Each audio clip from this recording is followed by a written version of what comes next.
Well, hello, everyone. Thank you, members of the press, for coming. This is a really important event that's going to be a part of this election this year, and we really appreciate you coming and raising awareness about this. My name is Kevin Vick. I am a high school social studies teacher out of Colorado Springs for the last 23 years. I am also a parent of a student who is recently graduated, and I am also the proud president of the Colorado Education Association. I'm here today with educators and advocates for Colorado schools, and I'm here to ask voters to oppose Amendment 80 this November to protect our public schools. I stand here today, as I said, not just as the president of CEA and a 23-year high school social studies teacher, but like I said, I'm here as a parent with a child who just graduated from Colorado's public schools. I know firsthand how important it is to our children's futures to have a healthy, well-funded public education system. Those pushing Amendment 80 say this measure is necessary to protect school choice in Colorado. I'm here to say now that is simply untrue. That is not true at all.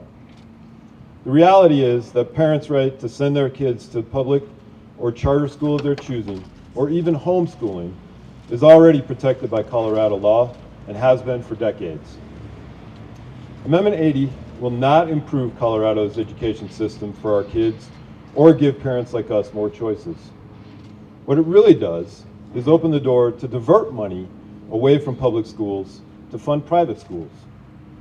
By permanently creating a right to private schools in Colorado's Constitution, Amendment 80 is a first step to a voucher program that would decimate funding for public schools and put our kids' education at risk.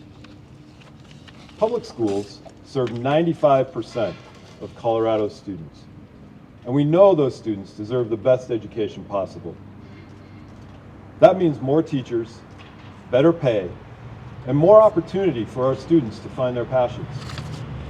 Amendment 80 will only make it harder to fund those improvements by siphoning off already scarce resources, funding away from public schools to private schools attended by a privileged few.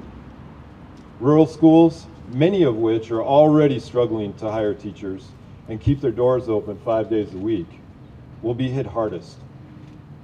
Furthermore, this measure could end up costing Colorado taxpayers hundreds of millions of dollars.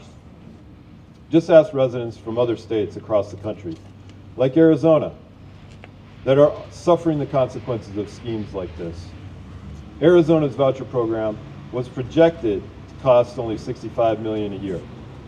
The actual cost was $550 million per year in one, and a projected $850 to $950 million in year two.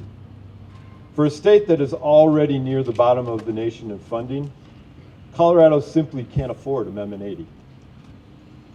By explicitly naming private schools, Amendment 80 opens the door wide open for our tax dollars to fund these schools without any transparency, accountability, or oversight. Private schools can pick and choose who attends and deny admissions based on a variety of factors. Those include children with special needs or children with same-sex parents. Colorado students simply deserve better. Nothing against the existence of private schools, but let's face it, schools that can discriminate against students and their families simply do not belong in our state's constitution. Our taxpayer dollars should go towards improving public schools that are open to all students, not selective private schools. Colorado voters, this is my message to you. If you believe that every Colorado student, regardless of who they are or where they live, deserves a high-quality education that enables them to reach their full potential, I urge you, as strongly as I possibly can, to vote no on Amendment 80.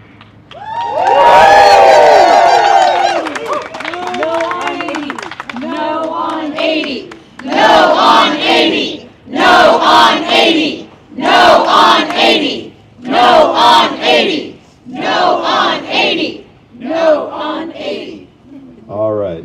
now I am pleased to welcome another speaker.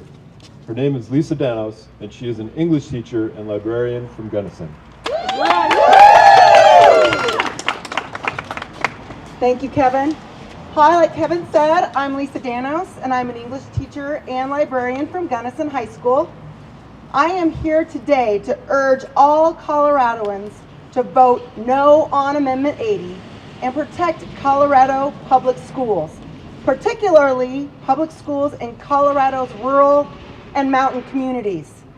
As an educator, my number one priority is to ensure each of my students has the support and resources they need to reach their full potential and to put them on a path to a bright and healthy future.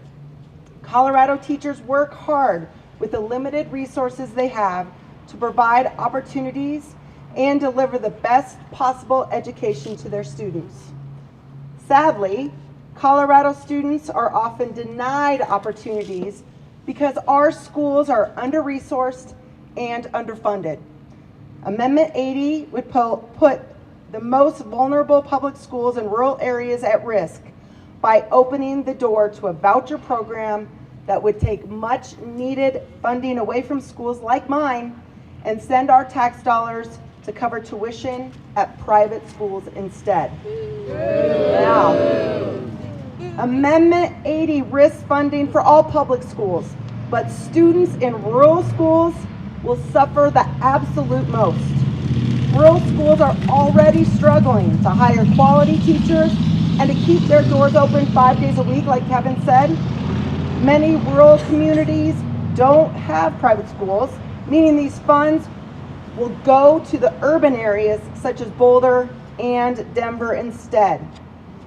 This negatively impacts not only our rural schools, but our rural communities as well.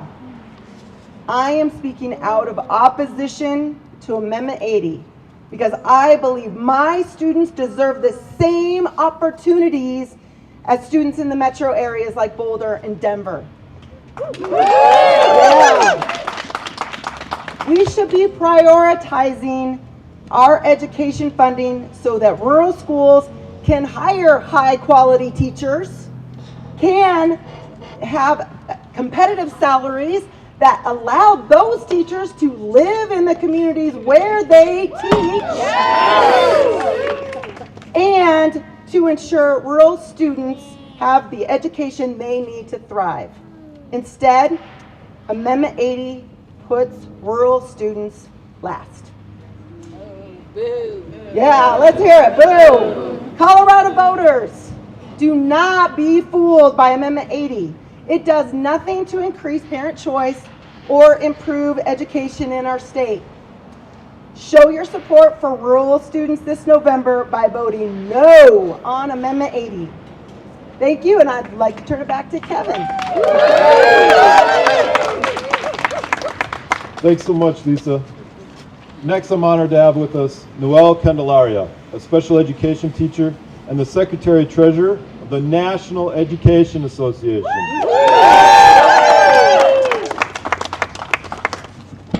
Thank you, Kevin. Good morning, buenos dias. I am Noel Kendalia. Like Kevin said, I'm a high school special education teacher from El Paso, Texas, proudly serving as the Secretary-Treasurer of the National Education Association. And I'm here representing our 3 million educators across the nation who work in our public schools and our public servants across the country. I came to Denver to offer some straightforward advice. Vote no on Amendment 80. Vote no al Amendment 80. We've seen what happens in other states when these deceptive, destructive voucher schemes pass.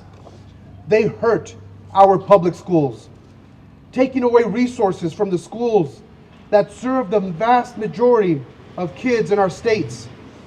They destroy state budgets, cost balloon, and they damage communities. They are deceptive in at least a couple of ways. The majority of voucher recipients are families that already send their kids to private schools. We know how this goes.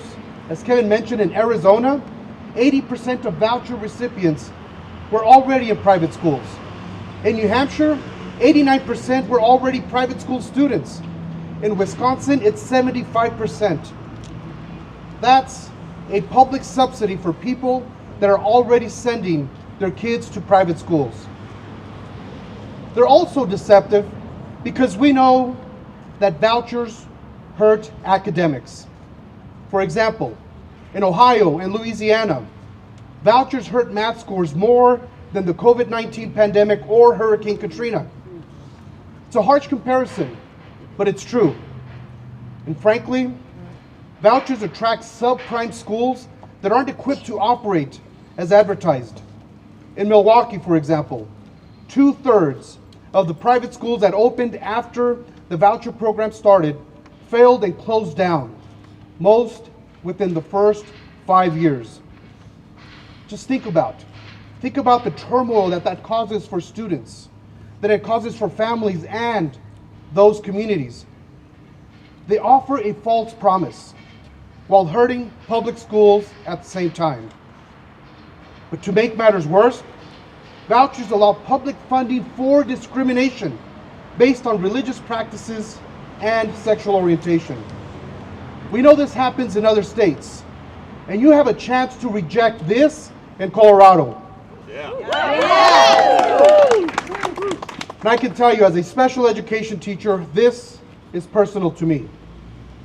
Voucher schools don't have the same public requirements to serve all students, no matter their needs. Voucher schools take away public funds from public schools and then fail to serve all children, and in fact, turn many away. Busted budgets, bad results, lax oversight. This is a recipe for disaster and chaos. It's harmful, it's destructive, it's discriminatory, and in Colorado, you have a chance to say, no thanks, no gracias, not in Colorado. See, in my home state of Texas, we've beaten back vouchers in 4 special sessions, one after the next, and each time, the winning coalition was progressive Democrats and rural Republicans coming together. Because what we all know is that great public schools are the centers of our communities. That's doubly true in small towns, as you heard, in rural communities, no matter which political party people prefer. This fall, Colorado, we have a chance to say we want to choose a better way forward for Colorado students, families, and their communities. Vote no on Amendment 80. Vote no a la enmienda 80. Thank you. No on 80! No on 80! No on 80! No on 80! No on 80! Thank you, Noel. Next, I'd like to introduce Kat Ordones, Policy Counsel with the ACLU.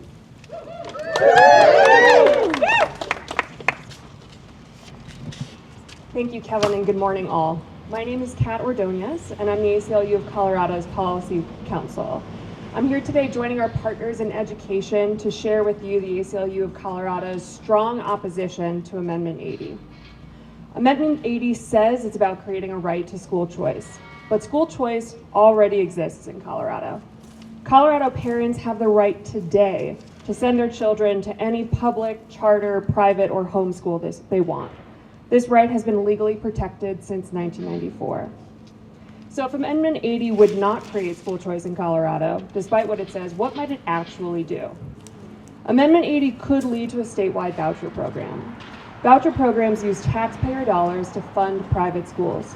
They divert critical resources from already underfunded public schools and funnel them to private schools. As Kevin said, public schools serve 95% of our kids and families. I want to pause on that. 95% of our kids and families are served by public schools.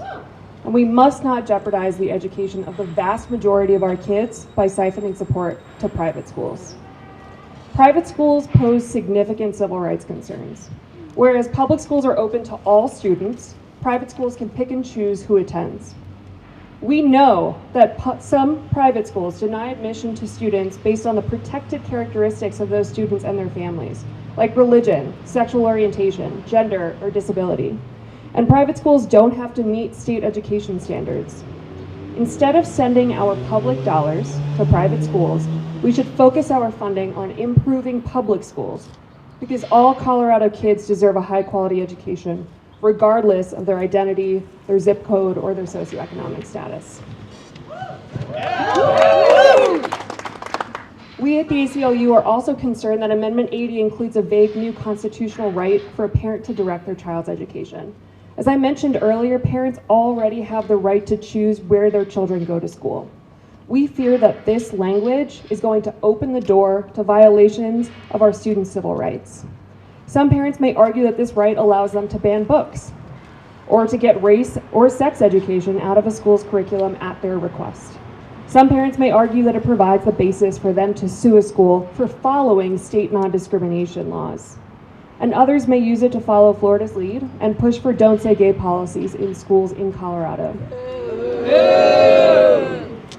The ACLU of Colorado urges you to vote no on Amendment 80. The rights this measure is trying to create already exist in Colorado, and its unintended consequences could be devastating. Amendment 80 risks creating a more stratified education system where some students have access to more resources while others are left behind. Keep public funds in public schools and protect the civil rights of Colorado students by voting no on this measure. Thank you. Thank you, Kat. Our next speaker, I'd like to introduce Phyllis Robinette, one of our very valued retired educators. Hi everyone, I'm Phyllis Robinette, a nationally board certified teacher and a retired public school educator. I am the proud mama of Alyssa, a public school graduate, now practicing as a meteorologist. And I stand against Amendment 80. As an educator, I taught my entire career in Title I schools. I know the impact of funding to support our most impacted students. Amendment 80 is the first step to the voucher system that would drain from public schools and public services. During my years in the classroom, I saw firsthand how funding our classrooms directly impacted my students. Pulling any funding from our students, even one student at a time, creates an impact on the entire system. As a retiree, I am concerned about the potential loss of public service funding, like cuts to firefighters, transportation, or even healthcare. Amendment 80 Amendment 80 infers that our public schools have not honored school choice. Boo. We public school educators would disagree. We welcome all students. We welcome those who choice into any of our schools, regardless of their finances, of their race, of their background, their zip code, or whether they had special needs. This is not the case for private schools, and that could receive our precious tax dollars if Amendment 80 passes. So, my friends, don't be fooled with wordsmithing the Colorado Constitution. Don't be fooled in messaging. Amendment 80 is unnecessary, and it can lead to giant cost for Colorado taxpayers. So I ask you, will you be fooled? No! Will you be fooled? No! Will not be fooled. We Will not be fooled. Will not be fooled. Will not be fooled. Back to Kevin. Thanks so much, Phyllis. All right, last but certainly not least, we have with us today the superintendent from Fort Morgan School District, Rob Sanders.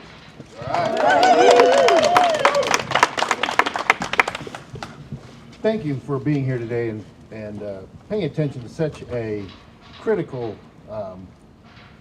amendment on our ballot. As Kevin said, my name is Rob Sanders, and I'm the superintendent of schools out in Fort Morgan, Colorado. And if you don't know where that is, I find that a lot of people in Colorado really kind of lose track of towns outside of Brighton and Aspen. So if you go out to the northeast, we're kind of right around Goodrich and Weldona. I hope that helps.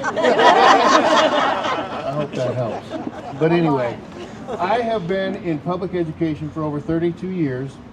And 30 of them have been in Colorado, with 28 of them in administration in the state, all in rural communities.